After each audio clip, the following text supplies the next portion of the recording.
안녕하세요. 저희 두 번째 우리 문서 작성 및 의사 전달에 관련된 공부를 같이 한번 해보도록 하겠습니다.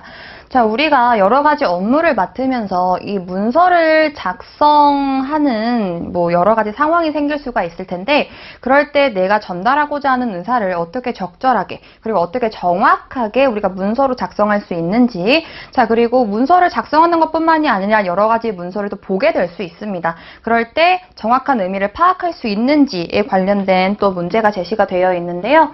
자, 문서를 작성하는 데 있어서 여러분들이 기본적으로 염두에 둬야 하는 여러 가지들 유형들이 있습니다. 자, 일단 문서라고 하는 거는요, 우리가 글을 통해서 전달을 하거나 전달을 받는 것이기 때문에 간단하고 명료하게 쉽게 이해할 수 있게 작성을 해야 된다라고 하는 내용이 나타나 있습니다. 그래서 문장 자체, 한 문장 자체를요, 아무리 길어봤자 세 줄 안쪽으로는 줄여야 하는 간결한 문장의 그 형식을 사용해 주셔야 되는 거고요. 그리고 못 알아듣는 전문 용어나 이런 것들을 남용하는 사례들은 더 좋지 않다라고 볼 수가 있겠습니다. 자, 두 번째를 보시면 요점 및 결론을 명확하게 하여 문서 작성의 취지를 살린다. 보통 우리가 의사 전달, 무언가를 전달해야 하는 문서를 작성할 때는요, 두 가지식이라고 해서 내가 전달하고자 하는 결론 자체의 취지나 목적을 가장 위에 혹은 이제 눈으로 딱 뜨일 수 있을 만한 윗부분에 배치를 해주시는 게 좋습니다. 자, 문서 작성의 순서를 기억해 두는 것이 중요하다 나타나 있는데요.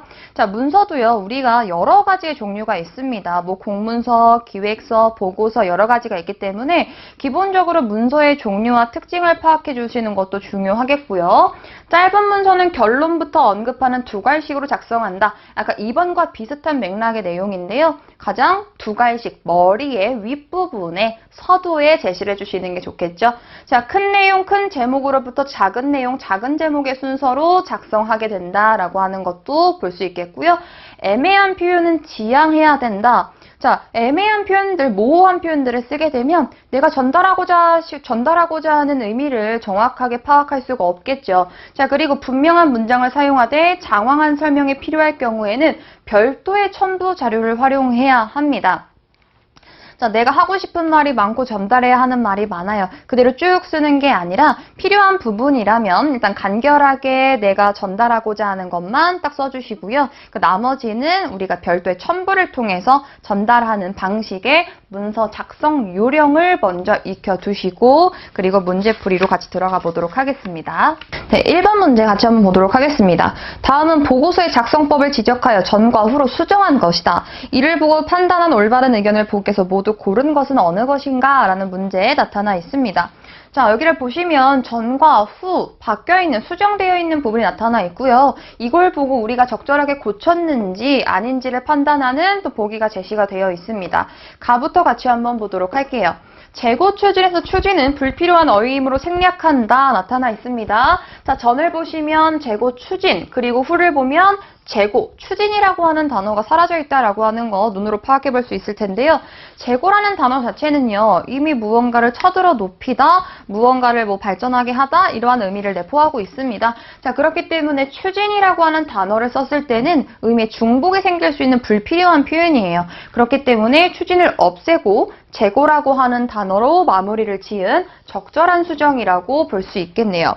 자, 2번을 보시면, 나를 보시면 40개 기관을 모두 다 기술할 필요가 없이 땡땡 등으로 간략하게 줄일 수 있으므로 별표 표시를 없애겠다라고 나타나 있네요. 자, 전을 봤을 때 현재 40개의 기관 별표 나타나 있고요. 이 40개의 기관이 어딘지를 설명해주고 있는 게 밑에 제시가 되어 있어요. 자, 그런데 한국은행, 한국공항공사 등 이미 대표적인 기관만 예시를 들어주고 있고요. 등이라고 하는 표현을 통해서 기타가 포함이 되어 있다라고 하는 의미로 그냥 끝내버렸거든요. 이럴 경우에는 굳이 이 표시를 써줄 필요가 없습니다. 별표 표시를 써줬다라는 건 40개의 기관을 전부 다 기술해서 알려주겠다라는 뜻인데요. 여기에서는 등이라고 하는 걸로 마무리를 지었으니까 후를 보시면 대표 기관 써주시고요. 등이라고 하는 걸로 이렇게 수정해 주시는 게 적절하다라고 볼 수 있겠네요. 자, 그러면 나도 적절한 수정이라고 볼 수 있겠고요. 그 다음에 땡땡 기관 중 아니면 뭐뭐의 문제 등의 어휘는 중복된 사용이므로 생략하겠다 나타나 있습니다.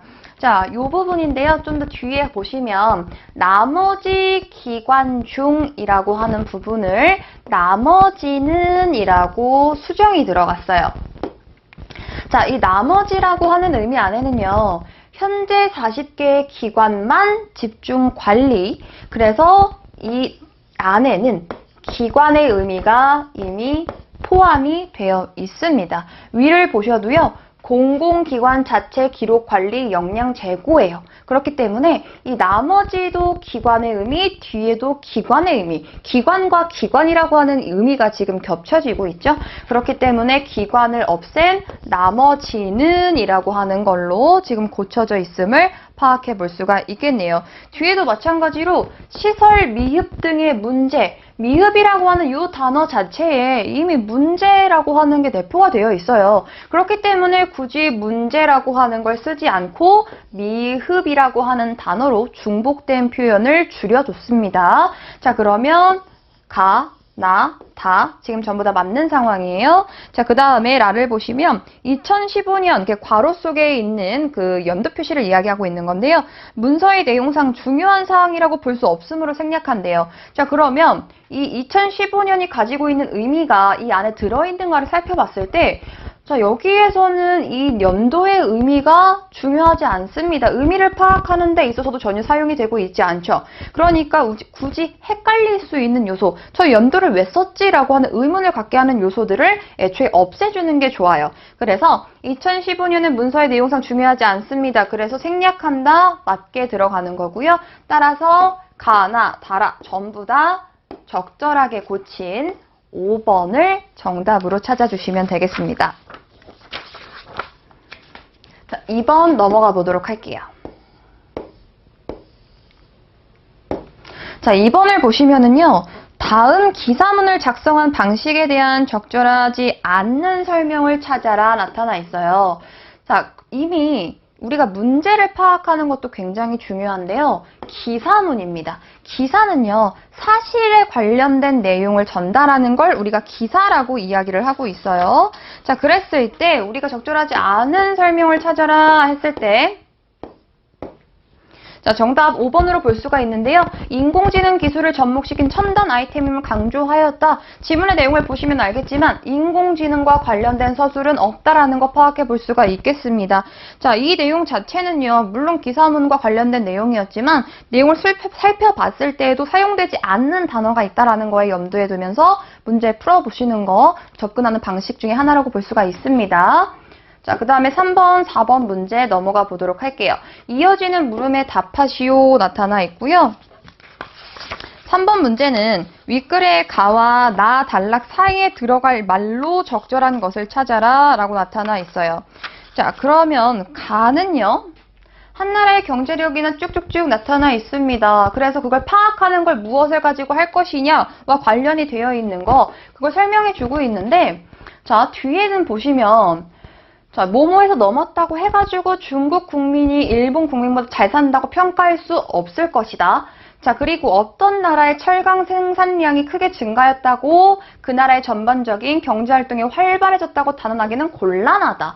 무언가의 경제 지표라든지 이런 것들을 우리가 설명해주고 있지만 뒷부분에서는 그거에 대한 한계점으로 단락이 마무리가 되고 있거든요. 그리고 나서 나를 봤을 때 자, 무언가를 사용한대요. 국내 총생산이라고 하는 것들을 활용하면 미국 국민이 우리나라에서 일한다면 그 사람의 경제활동은 우리나라 GDP에 포함이 된다. 이 얘기를 왜 해주고 있냐면 이 GDP라는 것 자체가 한 나라 안에서 일정 기간 새롭게 생산된 재화와 서비스의 시장 가치를 합산한 거래요. 문제가 있었기 때문에 한계가 있었기 때문에 무언가 새로운 화제가 제시가 되고 있는 부분인 거죠. 그래서 한계점에 대한 보완이나 대체와 관련된 게 지금 문단에서 이어지고 있다라고 봐주시면 되겠습니다. 자, 따라서 우리 3번을 봐주시면 이 사이에 들어갈 말로 가장 적절한 건 3번이라고 볼 수 있는 거고요. 국내 총생산은 한 나라의 경제의 전반적인 성과를 종합적으로 나타내는 지표로 활용이 된다. 그 전에는 어떠한 경제 지표를 활용했고 이게 어떤 한계가 있습니다. 자, 이러한 경제 지표가 있는데요. 이걸 활용했을 때, GDP라고 하는 걸 활용했을 때 이러한 위에 있는 문제점을 보완, 그리고 한계를 뛰어넘을 수 있습니다. 이게 바로 대책입니다. 라고 하는 3번이 가장 적절한 정답이 될 수 있겠죠. 한계를 대신할 수 있는 화제가 전환되고 있는 부분이다 라고 하는 것들을 유념해